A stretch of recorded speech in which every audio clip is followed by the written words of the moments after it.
In this video, we're going to take a look at the Elf Pro K649, a gasket-mounted wireless mechanical keyboard from Redragon. Thanks to Redragon for sending this one over for a review. Check out the video description below where you'll find a discount code for the Redragon website. So let's get this one out of the box, inside which you'll find the fully assembled keyboard, a box of spare switches, a switch and keycap puller, a USB-C cable with a 90-degree connector on the keyboard end, some stickers, and the manual. Let's see how this one sounds and feels stock out of the box so as we can get into first impressions.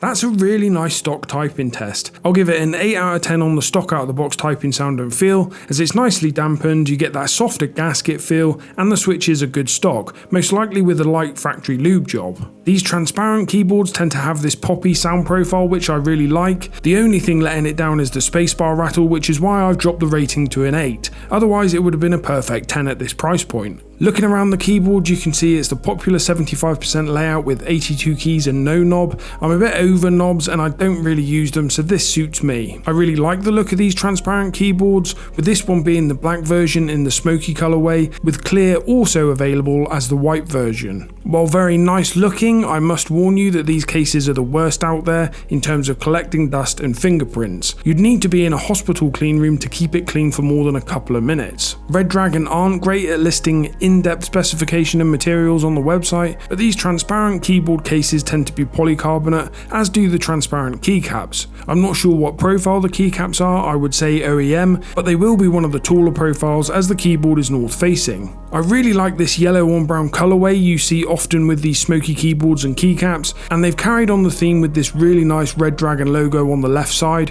which is right next to the USB-C port and the mode switch. The supplied cable accounts for the placement of the port on the side with the right angle on the USB-C end. The wireless 2.4 GHz dongle is housed on the right hand side of the keyboard and is just a press fit with no clicky or magnetic fastener. Looking at the bottom of the keyboard, you can see they prioritized case dampening over underglow, which I certainly prefer, and you can see we have 2 sets of feet for 3 typing angles. You can also see case screws on the bottom, which bodes well for disassembly. The switches are just listed as translucent custom switches on the Redragon website, but it does give you some specifications. They are a box linear switch and are listed as having a 42 gram actuation force, so they'll be around 50 to 55 at bottom out, which is a nice mid-weight switch. They list the travel at 1.5mm, which isn't right. They'll mean 1.5mm of pre-travel, around 3.5mm overall, so a speed switch. You can see they have a really light factory lube job. There isn't much there, but it does at least appear to be consistent across the 2 switches I opened up. There doesn't appear to be any lube on the housing or on the spring to reduce spring ping, but ultimately the proof is in the pudding, and there's no notable spring ping with the switches. The stabilizers have a light and messy factory lube job. It looks like just an oily Krytox 205 lube job or similar on the wire and nothing on the stems, so some improvements to be made there, which doesn't require disassembly as they are plate mounted. The keyboard is tri-mode with wired, Bluetooth 5.0 and 2.4 GHz wireless connectivity. The Bluetooth works flawlessly and you can connect to and switch between 3 devices using the switch on the side and function plus 1, 2 and 3. Moving the switch over to 2.4 GHz mode allows you to connect with the receiver, and function plus 4 I guess places it in pairing mode, though I didn't need to use this when connecting to my computer. Finally, you have to talk about the RGB. The case, switches and keycaps are all transparent to maximize the shine through, and oh boy does it show. While bright, there is no RGB leak when in the typing position, as the PCB is north facing and the keycaps are actually more translucent than transparent. You can change modes, adjust brightness and have all the usual RGB controls available through function plus key combinations. First impressions are absolutely excellent on this one. I'm seeing no quality issues and a bunch of great features, the highlights being the transparent design complemented by the RGB PCB, wireless connectivity, a gasket mount,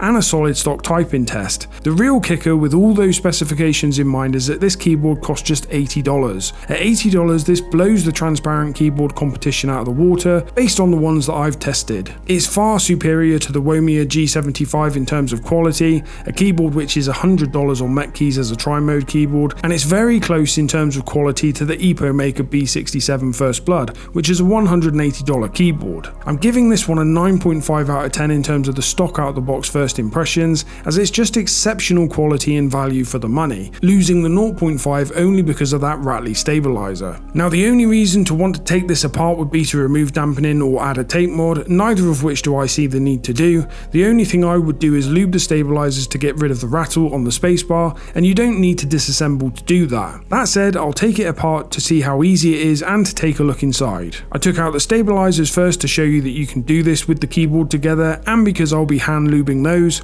To take apart the case, you first remove the 8 screws from underneath. I was hoping this would release the top case, but unfortunately there are some clips in the strip underneath the function row and one under the right shift. These clips will release easily from the plate and without breaking, but you must lever them straight up towards the top of the keyboard from underneath. Reasonable pressure is needed to release them, but I didn't damage any of the clips as I used a plastic lever. With the top case off, you can tilt up the plate in PCB, and as you can see, it has a ribbon wire for the daughter board connection. These are more finicky than normal wires, and I wasn't sure how to release the wire from the connector, so I unscrewed the daughter board instead. Once out, I could see that you pull the black tabs towards the ribbon wire to release it. That's as far as I'll take this one apart, as I have no reason to disassemble the plate and PCB. I'd rate ease of disassembly at 7 out of 10. It's not at all difficult to get apart, but there are some clips you could damage if stubborn to release, and the ribbon cable makes it less convenient than a normal wire and JST connector. With it apart, I can see the components and build quality, and I'm only seeing good things.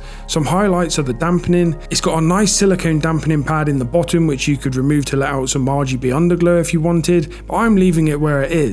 There is a silicone switch pad which is a little inconsistent in the way it's cut underneath the switches, but it's doing a nice enough job, so I have no issue with it.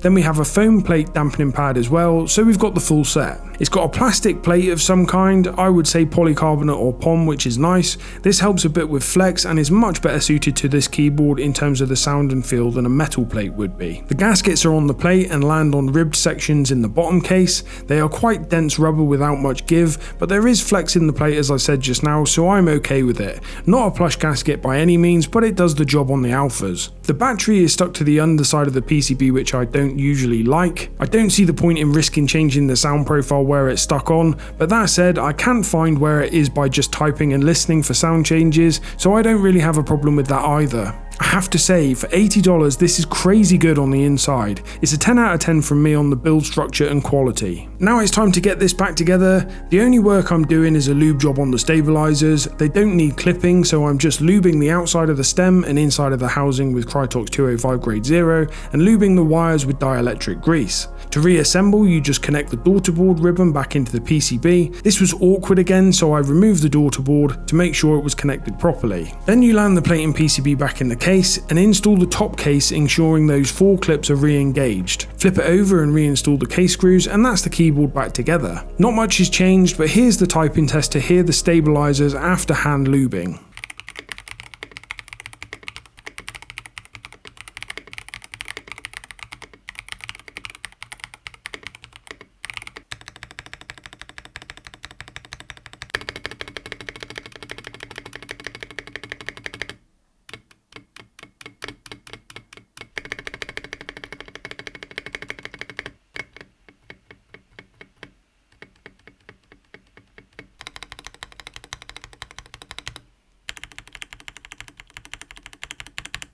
As you will have heard there, a lube job alone was enough to sort out the stabilizers, meaning there's very little work needed to get this to a great place on the typing front. The stabilizers are plate mount and can be quickly removed for a lube job, and just dielectric grease on the wires would be sufficient on these, so you don't need any tools or other lubes if you don't have them. After some use, I can hear that I have just 1 or 2 switches which sound a bit off, so I think if you're up for it, a lube job on the switches would yield a marginal improvement, but it's not a must-do job. This keyboard is exceptionally good value for the price. There is a real keyboard price revolution happening at the moment in the group buy world, making premium keyboards more accessible, so it's getting harder to accurately quantify value for money. That said, for me, you have to rate keyboards in their own categories and for the people who will buy them. And the Redragon Elf Pro K649 is probably the best value stock out of the box budget wireless keyboard I've ever tested. In its own specific category of transparent keyboards, nothing touches it for the price, and that's with it in mind that I've tested the Melgeek Mojo 68 and 84, the Epomaker B67 First Blood, and the Womia G75. In my opinion, in terms of quality,